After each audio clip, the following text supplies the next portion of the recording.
So, All right. hey everybody, this is Ramon. You guys know me. As you can see, I'm wearing a very different shirt and I'm in a very different room. This is going to be the setup going forward for the interviews and the debates. I will get a better background eventually, but welcome to my channel. This is going to be another interview, much like we did with Bad Tempered Badger. That was an atheist. I would like to welcome a fellow Christian, and this is my friend Joey. He is an Orthodox Catholic, and he's going to explain to us what Orthodoxy is. My face is about to disappear, and you're going to just be seeing him. So enjoy the amazingness that is Joey. All right, you're All right. right.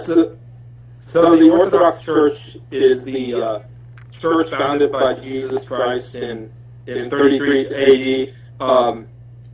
It claims to be the teaching what the apostles were teaching, and that it claims that it has not changed any teaching, and that it's everything it teaches is compatible with what the apostles taught. And it's kind of a broad question, so I don't there's lots of angles you could approach it from. That doesn't even get to the specific beliefs. You could spend a long time talking about the teachings of the church. Well, why did you decide to become Orthodox? I'm assuming you weren't always Orthodox, or were you?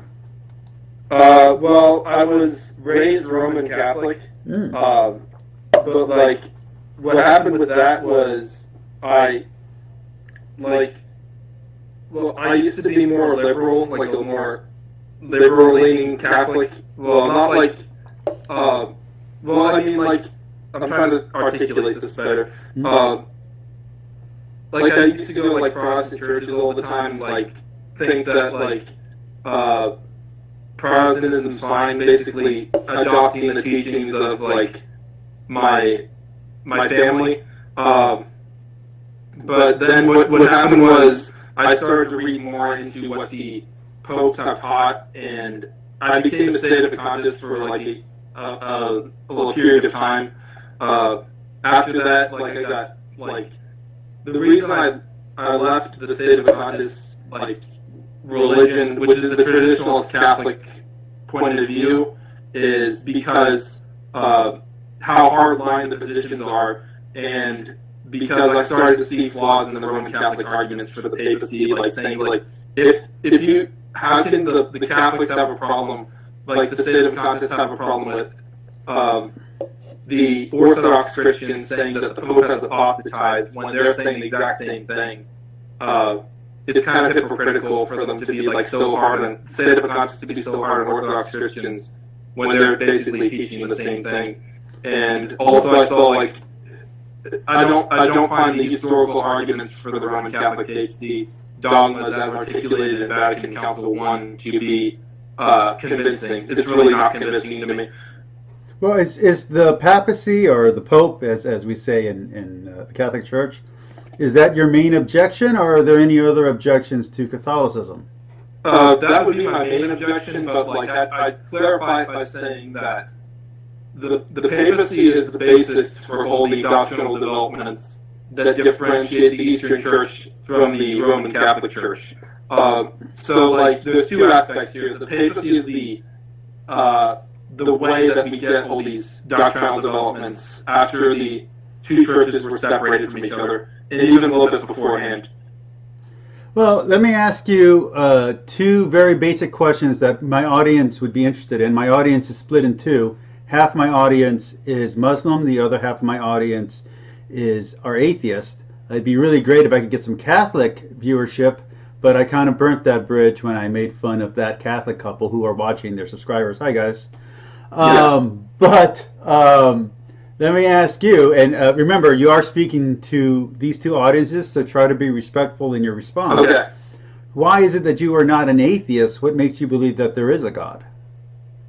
Well, I would clarify by saying that, someone's only two options with regard to religion are atheism or Christianity, because, the evidence for, this is just my opinion, I'm not, holding this on anyone, the arguments for Christianity are much stronger than any other religion, I would personally say. And what else did you want me to answer? Oh, I didn't ask the second part yet. The other part would be, why not become a Muslim? Muslims, and let me just make their case real quick.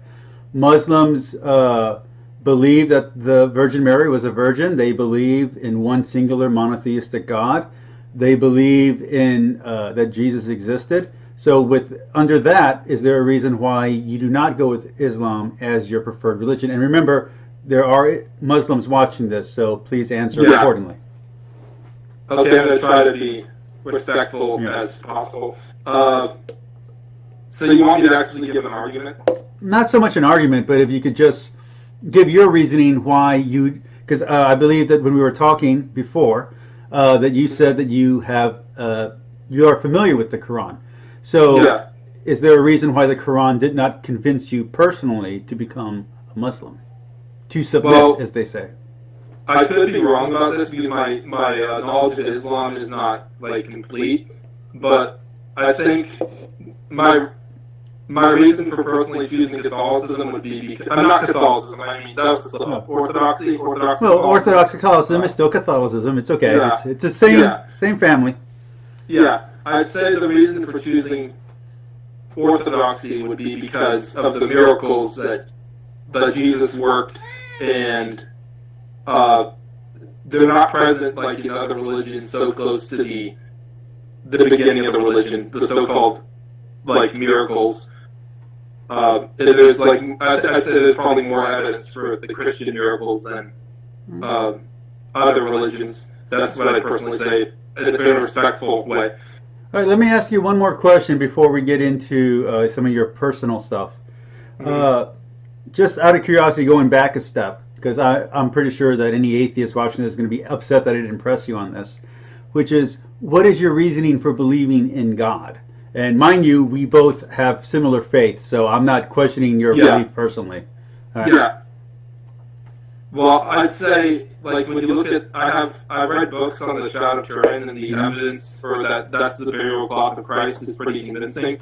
It lines up completely with the sudarium, which is a artifact that's found in Spain, which is supposedly the head cloth that covered Christ's head. Have you seen the 3D scans of the cloth, of the Turin cloth? Those are very interesting. Yeah. The 3D scans are very convincing and very traumatic to look at. Yeah, I've seen those. Yeah.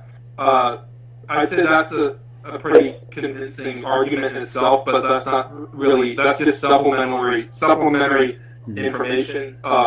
Because Jesus said that no sign will be given to the generation except for the sign of Jonah, which would be the resurrection of Jesus from the dead. So that's got to be the main argument whenever you're arguing with an atheist or any other religion. It has to go back to, did Jesus rise from the dead? And real quick for my audience, because they might not be familiar with Orthodox Christianity, as most of them aren't. To them, Orthodox Christianity means mainline Protestantism.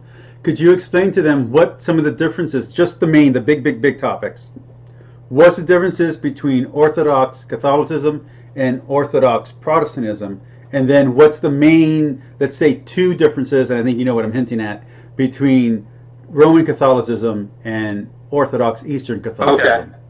Well, the main difference between Orthodox Christianity, as I understand it, this is just my understanding, I could be wrong, and Protestantism is the teaching that basically there has to be continuity with the teachings that were taught throughout the centuries. Like, you can't have tradition. Tradition.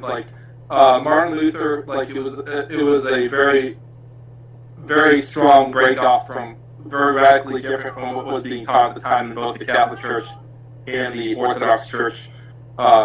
And there wasn't, he couldn't find any churches that were still in existence that were teaching the things he was teaching because he actually had meetings. The Lutherans had meetings with the Orthodox churches. Those didn't go anywhere, but they still held to their beliefs even after confronting the Orthodox Church. But before education, it's hard to. I can understand why Protestantism spread so rapidly because all those people knew was Catholicism, which had like extreme abuses at the time. There were even Catholics today would recognize those as abuses in the religion. And then, if I could keep you on the topic, what about difference between Roman and Orthodox Catholicism? Just the basics again. The main difference, basically, the difference is the source of authority, which the Catholics have a magisterium, which belongs to the Pope. Mm-hmm. They believe he's infallible, that you can't hold a council. Infallible in certain contexts, just to be clear, not all the time. Yeah, that's what I meant. Like, I didn't mean like all the time. But like on faith and morals. Mm-hmm. And the other issue would be the filioque, which is the one issue I don't understand as much as the issue of the papacy, because I've studied the papacy more, and plus the filioque is very complicated. Well, the basic filioque argument is that the reason why the Roman Church included it are two reasons. One is there's a heresy going on in France that said that Jesus was the only God and there was no other parts. So the filioque was a way to answer that heresy, which was not going on in the East. And the other one is that there was a tradition that had arose in the West where they had already started saying from the Father and the Son.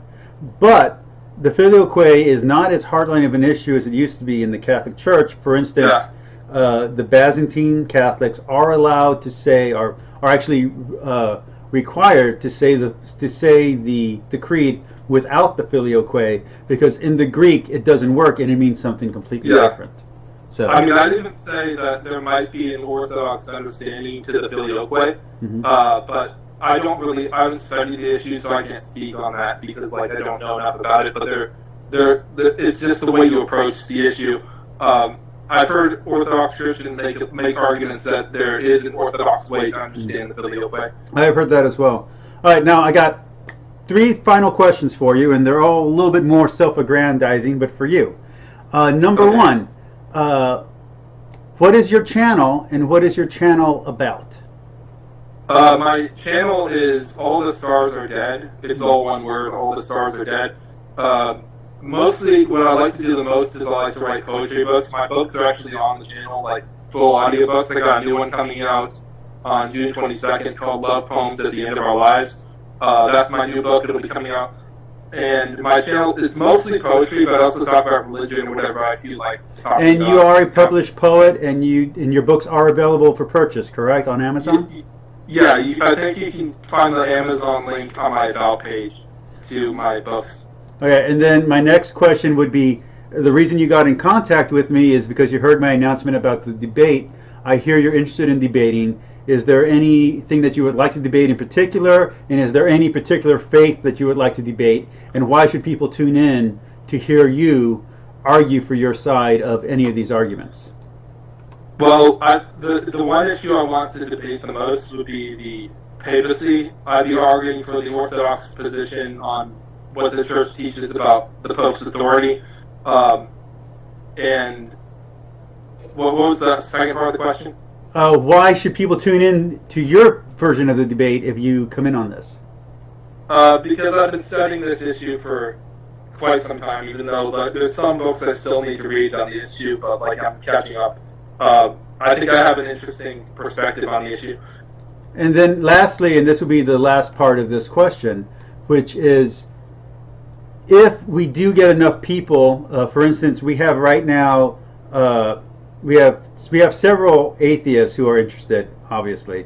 Right now, we only have about 2 Christians that are interested, and then we're trying to get people from other religions, such as Shinto, Buddhism, and then I have a large Muslim audience. Many of them are interested in debating. Not all of them are interested in winning, which is an interesting thing that I didn't think anyone was going to say, but some of them have said they're more interested in just putting their views out there than they are in winning an argument.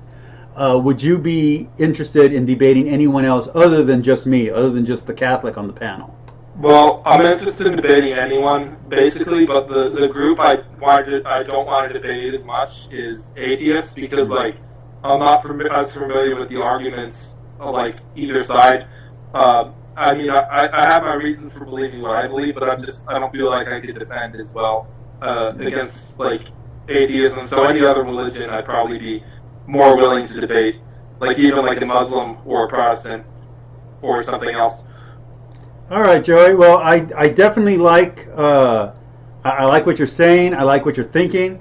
I definitely don't agree with you, so we can definitely debate.